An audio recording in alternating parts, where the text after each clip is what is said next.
Submissão. Continuação. Quinta-feira, 19 de maio. No dia seguinte, me dirigi à faculdade, embora não tivesse nada para fazer ali, e disquei o número de Lampérière. Segundo meus cálculos, aquela era mais ou menos a hora em que ele terminava sua aula. De fato, ele atendeu. Propus que tomássemos alguma coisa. Ele não gostava muito dos bares perto da faculdade e sugeriu nos encontrarmos no Delmas, no Place de la Contrescarpe. Subindo a rua Montetard, eu repensava nas palavras do marido de Marie-Françoise. Meu jovem colega saberia mais do que quis me dizer? Ainda estaria diretamente implicado no movimento? Com suas poltronas de couro, o soalho escuro e as cortinas vermelhas, o Delmas fazia perfeitamente seu gênero. Ele jamais teria ido ao bar em frente, o Contrescarpe, com suas exasperantes estantes falsas. Era um homem de bom gosto. Pedi uma taça de champanhe e me contentei com uma cerveja leve. E dentro de mim algo estalou. Senti-me, de repente, extremamente cansado de minha sutileza e de minha moderação, e ataquei direto, antes mesmo de o garçom retornar. A situação política parece muito instável. Honestamente, o que você faria no meu lugar? Ele sorriu de minha franqueza, mas respondeu no mesmo tom. Primeiro, acho que começaria por trocar minha conta bancária. Conta bancária? Por quê? E me dei conta de que quase gritara. Devia estar muito tenso, sem realmente perceber. O garçom voltou com nossos copos. Lampérière fez uma pausa antes de responder. Pois é. Nada garante que as evoluções recentes do Partido Socialista sejam muito apreciadas por seu eleitorado. E nesse momento compreendi que ele sabia, que ainda desempenhava um papel dentro do movimento, e talvez um papel decisivo. Todas essas informações secretas que tinham vazado na nuvem identitária, ele as conhecia à perfeição. E talvez até fosse ele que tivesse resolvido, até agora, mantê-las secretas. Nessas condições, prosseguiu com delicadeza, a vitória da Frente Nacional no segundo turno se torna perfeitamente possível. Eles são obrigados, absolutamente obrigados, pois se comprometeram muito nesse sentido, junto a seu eleitorado maciçamente soberanista, a sair da Europa e do sistema monetário europeu. A longo prazo, as consequências para a economia francesa talvez sejam muito benéficas, mas num primeiro momento enfrentaremos convulsões financeiras consideráveis. Não é garantido que os bancos franceses, mesmo os mais sólidos, resistam. Portanto, eu lhe recomendaria abrir uma conta num banco estrangeiro, de preferência um banco inglês, como o Barclays ou o HSBC. E mais nada? Já é muito. Além disso, você tem um lugar no interior onde poderia se refugiar por algum tempo? Não, na verdade não. Eu o aconselharia, mesmo assim, a partir sem esperar muito. Encontre um hotelzinho no campo. Você mora em Chinatown, não é? Há poucas chances de que haja saques ou conflitos graves nesse bairro, mas de qualquer maneira, eu, no seu lugar, partiria. Tire férias, espere um pouco, dê tempo para as coisas decantarem. Tenho um pouco a impressão de ser um rato que abandona o navio. Os ratos são mamíferos inteligentes, respondeu em tom ponderado, quase divertido. É muito provável que sobrevivam ao homem. Em todo caso, o sistema social deles é amplamente mais sólido. O ano letivo ainda não terminou de vez. Ainda me restam 2 semanas de aula. Ora essa. Dessa vez ele sorriu abertamente, quase hilário. Muitas coisas podem acontecer. A situação está longe de ser previsível. Mas o que parece praticamente impossível é que o ano letivo termine em condições normais. Depois ele se calou, bebericando devagarzinho sua taça de champanhe, e entendi que não diria mais nada. Um leve sorriso de desprezo continuava a pairar em seus lábios, e, estranhamente, porém, começava a me ser quase simpático. Pedi uma segunda cerveja, dessa vez aromatizada com framboesa. Não tinha a menor vontade de voltar para casa. Nada nem ninguém me esperavam ali. Fiquei conjecturando se ele tinha uma companheira ou uma namorada qualquer. Provavelmente tinha. Ele era uma espécie de eminência parda, de líder político num movimento mais ou menos clandestino. Havia moças atraídas por isso. Era mais que sabido. Também há moças atraídas por especialistas em Hillsman, a bem da verdade.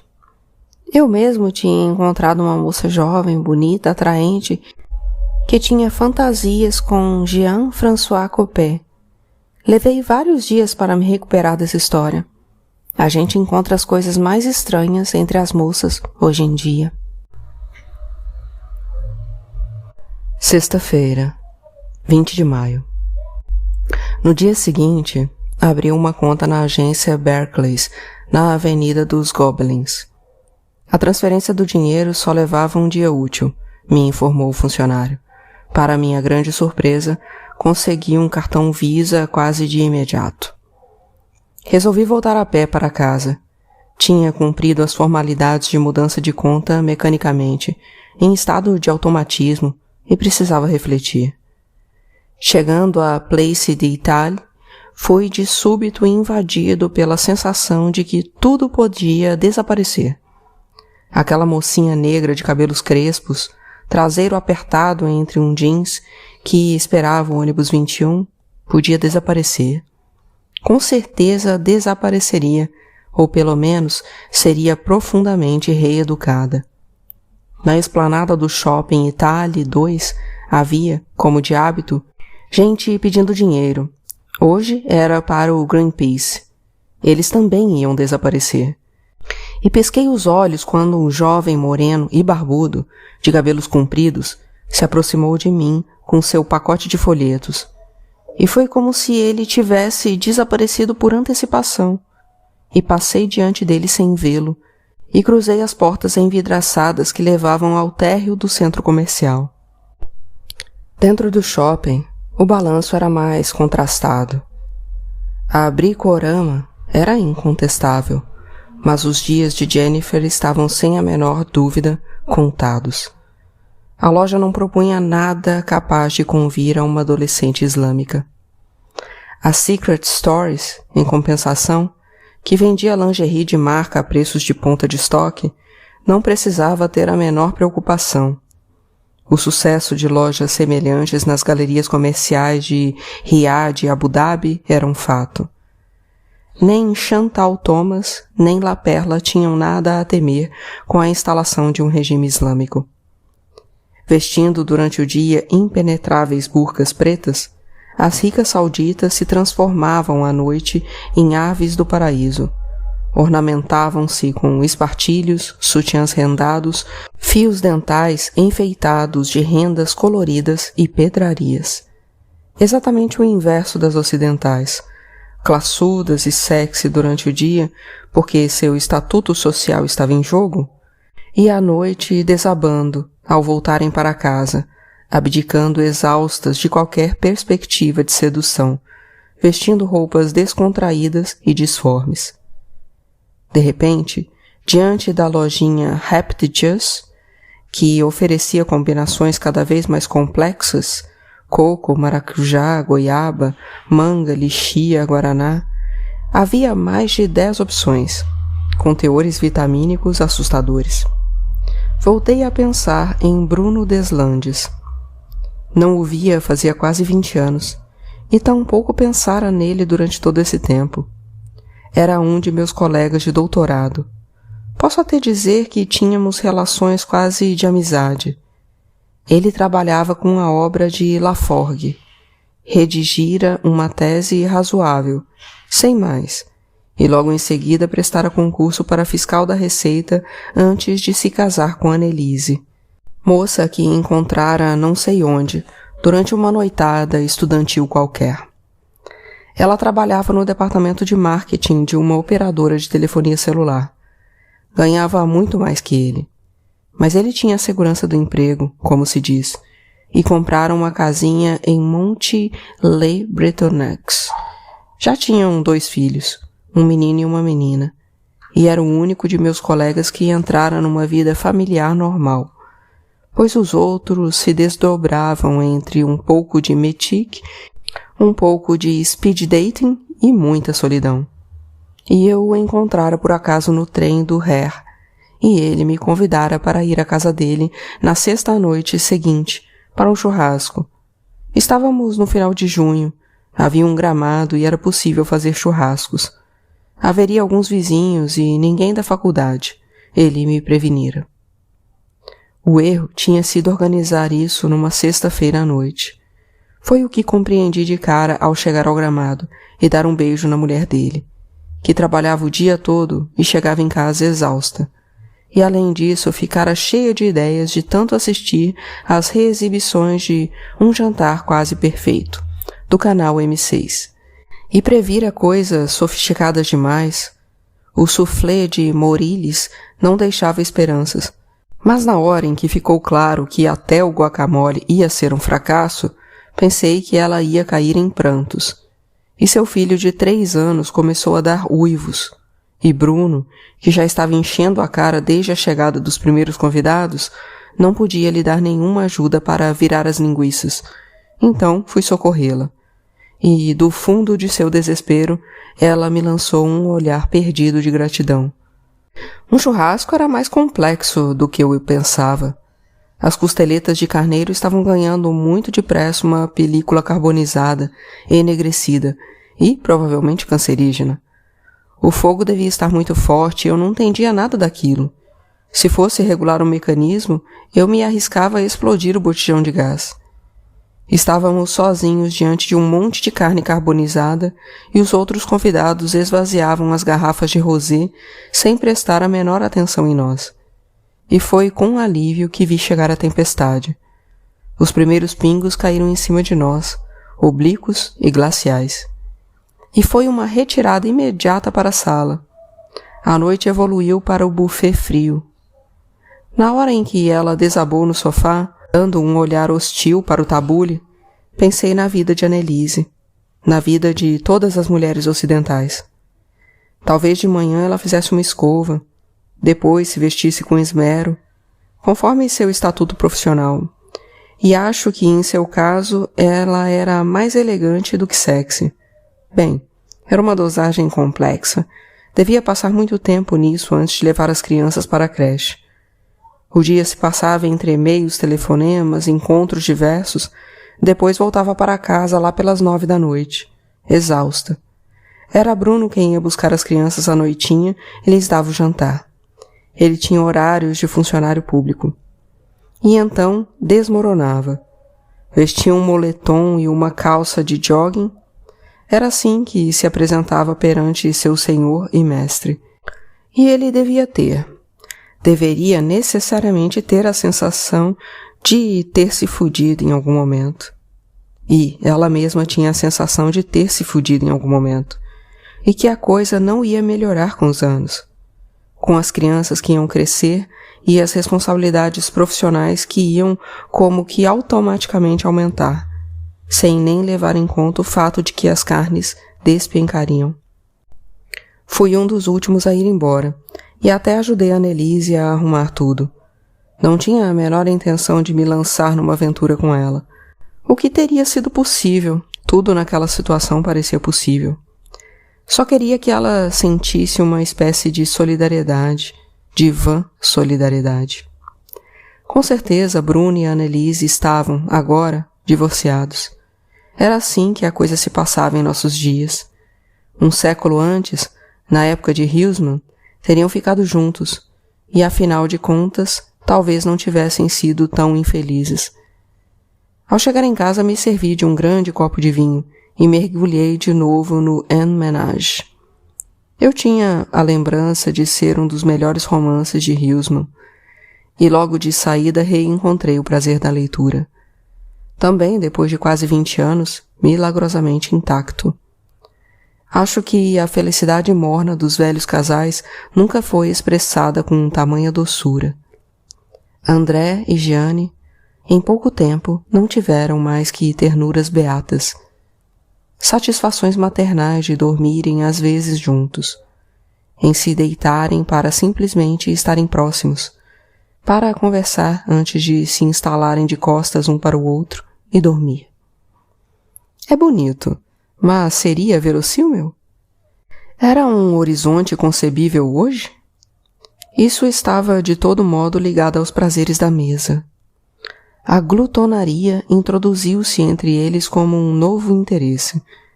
Levado pela crescente falta de curiosidade de seus sentidos, como uma paixão de sacerdotes que, privados de alegrias carnais, relincham diante de pratos delicados e de velhos vinhos. Certamente, na época em que a própria mulher comprava e descascava os legumes, preparava as carnes e punha para cozinhar seus ensopados por horas a fio. Uma relação terna e nutrimental podia se desenvolver. As evoluções dos condicionamentos alimentares jogaram no esquecimento essa sensação que, aliás, Huysmans confessava com franqueza, não passava de uma tênue compensação para a perda dos prazeres carnais. Ele mesmo, em sua própria vida, nunca estabelecera uma rotina de casal com uma dessas mulheres casa, comida e roupa lavada. As únicas capazes, segundo Baudelaire, junto com as mocinhas, de satisfazer o literato. Observação tanto mais justa na medida em que a mocinha pode, perfeitamente, com os anos, se transformar em mulher do lar, e que é até mesmo seu desejo secreto e sua inclinação natural. Ele, ao contrário, após um período de farras, de certo muito relativo, bifurcara para uma vida monástica, e foi aí que me separei dele. Agarrei em Ruth, tentei ler algumas páginas e depois tornei a mergulhar no En Ménage, pois, decididamente, a fibra espiritual era quase inexistente em mim, o que era uma pena porque a vida monástica continuava a existir, imutável havia séculos. Ao passo que as mulheres, casa, comida e roupa lavada, onde encontrá-las agora? Na época de Huysmans, com certeza ainda existiam, mas o meio literário em que ele se movia não lhe permitia encontrá-las. A faculdade não era um ambiente mais favorável, para falar a verdade. Miriam, por exemplo, poderia com o passar dos anos se transformar em uma mulher do lar? Eu estava pensando nessa questão quando meu celular tocou, e, curiosamente, era ela. Gaguejei de surpresa, pois na verdade não esperava de jeito nenhum que me ligasse. Dei uma olhada no despertador. Já eram 10 da noite. Eu ficara totalmente absorto na leitura, tinha esquecido de comer. Por outro lado, percebi também que quase esvaziara a minha segunda garrafa de vinho. A gente poderia... Hesitou. Eu tinha pensado que a gente poderia se ver amanhã à noite. É? Amanhã é seu aniversário.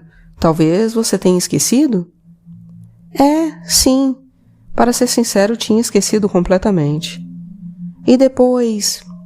Mais um momento de hesitação. Tenho também outra coisa para lhe dizer. Bem, seria legal se a gente se visse. Sábado, 21 de maio. Acordei às 4 da manhã. Depois da ligação de Miriam, terminei En Ménage, esse livro que era definitivamente uma obra-prima. Eu só tinha dormido pouco mais de 3 horas. A mulher que Huysmans procurara a vida inteira, ele a descrevera na idade de 27 ou 28 anos, em Marté, seu primeiro romance, publicado em Bruxelas em 1876. Mulher do lar na maior parte do tempo, ela devia ser capaz de se transformar em mocinha em horas fixas, ele esclarecia. Não parecia muito complicado transformar-se em mocinha. Era, pelo menos, mais fácil do que fazer um molho Béarnese. Pouco importa, pois ele procurou em vão essa mulher. E, até agora, eu também não tinha conseguido. Em si, não me fazia tanto efeito assim ter 44 anos. Era um aniversário muito banal, mas foi exatamente aos 44 anos que Huysmans encontrou a fé. De 12 a 20 de julho de 1892, passou sua primeira temporada na Trapa de Igny, no Marne. No dia 14 de julho, confessou-se, depois de enormes hesitações escrupulosamente retraçadas em Enroute.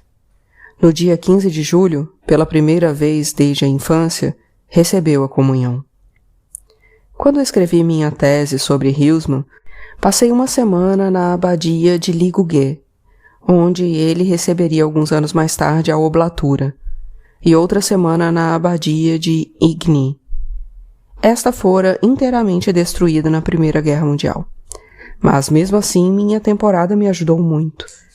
A decoração e o mobiliário, obviamente modernizados, mantinham essa simplicidade, essa nudez que impressionaram Huysmans. E o horário das múltiplas preces e ofícios diários, desde o Ângelus das 4 da manhã até o Salve Rainha da Noite, permaneceram o mesmo. As refeições eram feitas em silêncio, o que era muito repousante em relação ao restaurante universitário. Eu me lembrava também de que os monges fabricavam chocolate e macarons. Os produtos deles, recomendados pelo Petit Fouté, eram despachados para toda a França. Não me era difícil entender que alguém fosse atraído pela vida monástica, embora, e eu tinha consciência disso, meu ponto de vista fosse muito diferente do de Huysmans. Eu não conseguia de jeito nenhum sentir a repugnância que ele ostentava pelas paixões carnais, nem sequer imaginá-las. Via de regra, meu corpo era a sede de diversas afecções dolorosas, enxaquecas, doenças de pele, dores de dente, hemorroidas, que se sucediam sem interrupção, não me deixando em paz praticamente nunca. E eu tinha apenas 44 anos. O que aconteceria quando eu tivesse 50, 60, até mais? Então, eu já não seria mais do que uma justa posição de órgãos em lenta decomposição. E minha vida se tornaria uma tortura incessante, sombria e sem alegria, mesquinha. No fundo, meu pau era o único de meus órgãos que jamais tinha se manifestado à minha consciência pelo viés da dor, e sim do gozo. Modesto, mas robusto, sempre me servira fielmente. Bem, talvez fosse eu, ao contrário, que estivesse a seu serviço. A ideia era plausível, mas então seu jugo era bastante suave. Nunca me dava ordens. Às vezes me incitava, humildemente, sem acrimônia e sem raiva, a participar mais da vida social. Eu sabia que naquela noite ele intercederia em favor de Miriam, com quem sempre teve boas relações. Miriam sempre o tratara com afeto e respeito, e isso me dera imenso prazer. E em geral eu não tinha fontes de prazer. No fundo, não tinha mais nenhuma fonte que não fosse aquela. Meu interesse pela vida intelectual decrescera muito. Minha existência social não era mais satisfatória do que a minha existência corporal. Ela também se apresentava como uma sucessão de pequenas amolações. Pia entupida, internet fora do ar, perda de pontos na carteira de motorista, faxineira desonesta, erro na declaração do imposto, que também se sucediam sem interrupção, praticamente nunca me deixando em paz. No mosteiro, imagino que escapávamos à maioria dessas amolações, depositávamos o fardo da existência individual. Da mesma forma, renunciávamos ao prazer, mas era uma opção passível de ser defendida. Era uma pena, pensei, prosseguindo a leitura, que Huysmans tivesse insistido tanto em Enroute, na sua repugnância por suas esbórnias passadas. Talvez, ali, ele não tenha sido inteiramente honesto. O que o atraía no mosteiro, eu desconfiava, não era, antes de tudo, o fato que escaparia da busca dos prazeres carnais.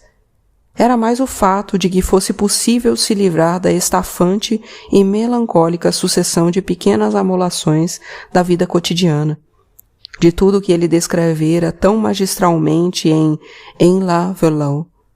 No mosteiro, ao menos, lhe asseguravam pouso e mesa, e de quebra, a vida eterna, na melhor das hipóteses. Miriam bateu à porta pelas 9 da noite. Feliz aniversário, François! Me disse logo, na soleira da porta, com uma vozinha fina, e depois se jogou em cima de mim e me beijou na boca.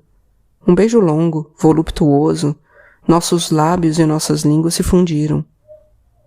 Voltando com ela para a sala, me dei conta de que estava ainda mais sexy que da última vez. Vestia outra mini-saia preta, ainda mais curta, e usava meias. Quando sentou no sofá, percebi a presilha da cinta-liga preta no alto de sua coxa, muito branca. A blusa, também preta, era completamente transparente. Via-se a perfeição dos seus seios balançarem. Percebi meus dedos conservarem a memória do toque dos mamilos, e ela deu um sorriso titubeante. Havia nesse instante algo de indeciso e fatal. — Você me trouxe um presente? Perguntei num tom que pretendia ser divertido, como uma tentativa de desanuviar o ambiente. — Não, respondeu com gravidade. Não encontrei nada que me agradasse de verdade. Depois de mais um tempo em silêncio, de repente afastou amplamente as coxas. Estava sem calcinha, e sua saia era tão curta que a linha de sua bucetinha apareceu, depilada e cândida. — Vou te chupar, disse. Uma chupada gostosa. Venha, sente no sofá. Obedeci, deixei que ela me despisse. Ela se ajoelhou na minha frente e começou a lamber meu ânus de forma demorada e suave, antes de me pegar pela mão e me levantar. Encostei na parede. Ela ajoelhou de novo e começou a lamber meu saco enquanto me masturbava com batidinhas rápidas. — Quando quiser, eu passo para o seu pau, ela disse, parando um instante. Esperei mais, até que o desejo ficasse irresistível, antes de dizer agora. Fitei-a nos olhos logo antes de sua língua encostar no meu sexo. Vê-la em ação aumentava ainda mais minha excitação. Ela estava num clima estranho, misto de concentração e frenesi. Sua língua girava na minha glande, ora rápida, ora apertando lentamente. Sua mão esquerda pressionava a base do meu pau, enquanto os dedos da mão direita tocavam meus culhões. As ondas de prazer rebentavam e varriam minha consciência. Eu mal me aguentava em minhas pernas. Estava a um fio de desmaiar. Logo antes de explodir num berro, tive forças para suplicar. — Pare! Pare! Mal reconheci minha voz deformada, quase inaudível. — Não quer gozar na minha boca? — Agora não. — Bem, espero que isso signifique que daqui a pouco você vai querer foder comigo. A gente vai comer, então? Dessa vez eu tinha encomendado previamente os sushis, que esperavam na geladeira desde o meio da tarde, e tinha posto para gelar 2 garrafas de champanhe. — Sabe, François, ela disse depois de um pequeno gole, não sou puta, nem ninfomaníaca. Se chupo você assim é porque te amo. Porque te amo de verdade, você sabia? Sim, eu sabia. Sabia que havia outra coisa também, que ela não conseguia me dizer.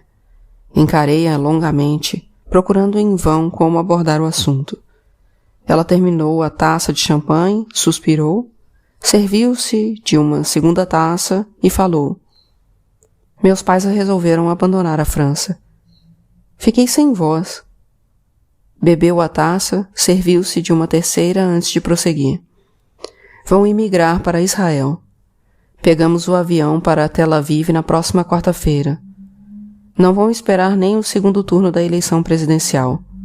A loucura total é que organizaram tudo nas nossas costas, sem nos dizer nada. Abriram uma conta bancária em Israel, se viraram para alugar à distância um apartamento. Meu pai liquidou seus créditos acumulados de aposentadoria. Puseram a casa à venda e tudo isso sem nos falar nada. Minha irmãzinha e meu irmãozinho, pensando bem, eu entendo. Talvez sejam meio crianças, mas eu tenho 22 anos e eles me põem, assim, diante do fato consumado. Eles não me forçam a ir embora. Se eu de fato insistir, estão dispostos a me alugar um quarto em Paris. Mas a verdade é que as férias universitárias estão aí e sinto que não posso deixá-los. Bem, pelo menos não agora. Eles ficariam muito aflitos. Eu não tinha me dado conta, mas faz alguns meses que as amizades deles mudaram. Agora eles só veem outros judeus. Passam as noites juntos e imaginam 1000 coisas ao mesmo tempo. Não são os únicos a partir. Há pelo menos 4 ou 5 amigos deles que liquidaram tudo para se instalar em Israel. Discuti uma noite inteira com os dois, sem conseguir abalar a determinação deles. Estão convencidos de que vai acontecer algo grave na França para os judeus. É estranho. É um troço que lhes vem tardiamente, com 50 anos de atraso. Eu disse a eles que é uma coisa completamente idiota, que faz muito tempo que a Frente Nacional não tem mais nada de antissemita. Nem tanto tempo assim. Você é muito jovem para tê-lo conhecido. Mas o pai, Jean-Marie Le Pen, ainda era ligado à velha tradição da extrema-direita francesa. Era um brutamontes, quase que totalmente inculto. Com certeza nunca leu Drummond nem Maurras. Mas acho que ouviu falar, que isso faz parte de seu horizonte mental. Para a filha, é claro, isso não quer dizer mais rigorosamente nada. Dito isso, mesmo se for um muçulmano que chegue lá, não creio que você tenha muito a temer. Afinal, ele é aliado do Partido Socialista. Não pode sair fazendo qualquer bobagem. Nisso, ela balançou a cabeça, dubitativa. Nisso sou menos otimista que você. Quando um partido muçulmano chegar ao poder, nunca é muito bom para os judeus. Não vejo nenhum exemplo contrário. Fiquei quieto. No fundo, eu não conhecia muito bem história. No liceu fui um aluno desatento e depois jamais consegui ler um livro de história até o fim. Ela se serviu de mais uma dose. Era a coisa a fazer, com certeza, embriagar-se um pouco, tendo em vista as circunstâncias. Além disso, o champanhe era bom. Meu irmão e minha irmã poderiam continuar os estudos no liceu. Eu também poderia ir à Universidade de Tel Aviv. Teria uma equivalência parcial. Mas o que é que eu vou fazer em Israel? Não falo uma palavra de hebraico. Meu país é a França. Sua voz se alterou ligeiramente. Senti que estava à beira das lágrimas. Eu amo a França, disse com a voz cada vez mais embargada. Eu amo, sei lá, aquele queijo. Eu tenho. Levantei-me num pulo burlesco para tentar relaxar o ambiente. Fui pegar alguns na geladeira. De fato, eu tinha comprado um Saint Marcelin, um Comté, um Blues Descalces. Também abriu uma garrafa de vinho branco. Ela não prestou a menor atenção. E além disso, não quero que tudo acabe entre nós, disse, e em seguida começou a chorar. Eu me levantei e a peguei nos braços. Não via nada de sensato a lhe responder. Levei-a até o quarto, abracei-a de novo. Ela continuava a chorar baixinho. Acordei por volta de 4 da manhã. Era noite de lua cheia. Via-se muito bem dentro do quarto. Miriam estava deitada de bruços, vestindo apenas uma camiseta. O tráfego no boulevard era praticamente nenhum. Depois de 2 ou 3 minutos, uma caminhonete Renault Trafic chegou devagarinho. Parou em frente ao edifício. 2 chineses saíram para fumar um cigarro, parecendo examinar as redondezas. Depois, sem razão aparente, entraram no veículo que se afastou na direção da ponte de Itália. Voltei para a cama. Acariciei suas nádegas. Ela se encolheu contra mim, sem acordar. Virei-a de lado, afastei suas coxas e comecei a acariciá-la. Quase de imediato ela ficou molhada e meti nela. Ela sempre gostou dessa posição simples. Levantei suas coxas para penetrá-la bem fundo e comecei o vai-vem. Costumam dizer que o gozo feminino é complexo, misterioso. Mas, quanto a mim, o mecanismo de meu próprio gozo me era ainda mais desconhecido. Logo senti que dessa vez seria capaz de me controlar tanto tempo quanto necessário, que conseguiria parar à vontade a ascensão do prazer. Meus quadris se mexiam flexíveis, sem cansaço, e alguns minutos depois ela começou a gemer, em seguida a gritar, e continuei a penetrá-la. Prossegui mesmo quando ela começou a apertar meu pau com a buceta. Eu respirava devagar, sem esforço, com a impressão de ser eterno. Depois ela soltou um gemido muito longo. Me joguei sobre ela e a agarrei em meus braços. E ela repetia, meu amor, chorando.